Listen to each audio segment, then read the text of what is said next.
Hola, buenas, soy Mario Aranas y formo parte del equipo de pediatría del Hospital Los Madroños.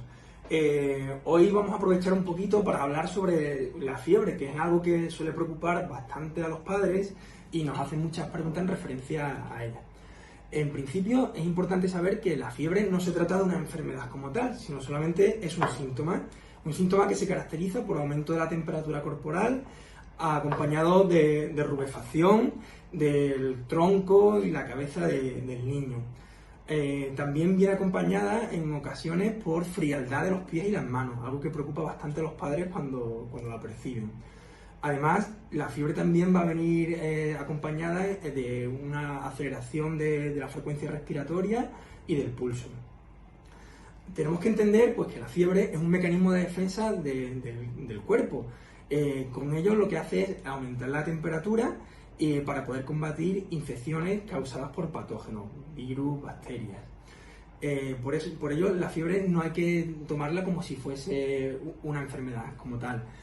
El objetivo de tratar la fiebre no es bajar en sí la temperatura corporal del niño. De hecho, con los antitérmicos que habitualmente utilizamos, ya sea paracetamol o ibuprofeno, lo que vamos a conseguir es bajar 1 grado o 1,5 grados la temperatura que tenga en ese momento el paciente.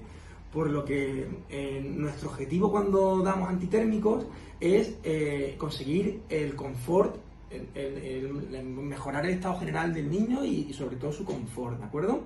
El objetivo, es importante que nos quedemos con eso, que no es volver a la temperatura corporal habitual del paciente. Se trata del motivo de consulta más frecuente en atención pediátrica. De hecho, durante el primer año de vida y sobre todo cuando el paciente empieza en la etapa de escolarización, en la escuela infantil, sobre todo en invierno, vamos a ver como nuestros niños o los pacientes empiezan a presentar sucesivos cuadros de infecciones respiratorias, generalmente respiratorias, gastrointestinales, y la mayoría de ellas vienen acompañadas por fiebre. Es muy importante recordar que la fiebre en sí no va a producir un daño cerebral en el niño ni provocar convulsiones por sí sola, ¿de acuerdo? Por lo que lo más importante de todo, como hemos dicho antes, es buscar el confort del paciente y sobre todo el vigilar que no aparezcan otros signos de alarma que sí que nos preocuparían, como serían afectación del estado general, aparición repentina de manchas en la piel, dificultad respiratoria, disminución del nivel de conciencia. Todo ello sí que son motivos de consulta urgente por un especialista. Si no hay afectación del estado general del paciente, no es necesario tratar la fiebre. Eso es algo que tenemos que tener en cuenta. Los antitérmicos que habitualmente utilizamos van a ser sobre todo paracetamol y ibuprofeno. El ibuprofeno se recomienda utilizar a partir de los 6 meses de vida. Antes no está recomendado utilizarlo de forma general, ¿de acuerdo? Hay que tener en cuenta que el paracetamol sí que se puede utilizar desde una edad más temprana, pero siempre cuando un paciente de menos de 3 meses presenta fiebre o afectación del estado general, debe ser valorado por un pediatra que recomiende el uso del antitérmico. De forma habitual, nos recomendamos alternar paracetamol e ibuprofeno, puesto que, como hemos comentado, el objetivo es solamente buscar que el paciente se encuentre bien y no bajar la temperatura hasta los 36,5 grados, que estimamos que sea lo que habitualmente la temperatura habitual de un paciente.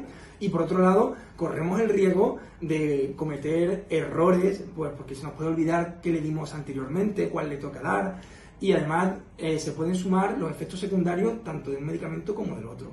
Por lo habitual, el paracetamol lo podemos recomendar cada 4 o 6 horas si es necesario, y el ibuprofeno cada 6 u 8 horas.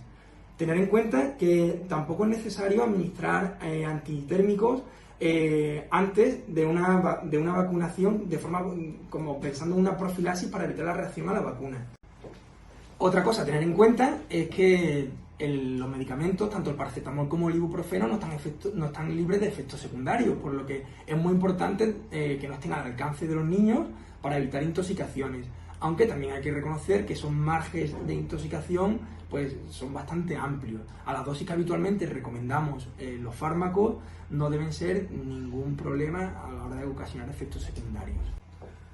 Para concluir, pues decir que lo más importante va a ser el estado general que presente el niño, ¿de acuerdo? Y ante cualquier duda, pues no duden en consultar con su pediatra de referencia.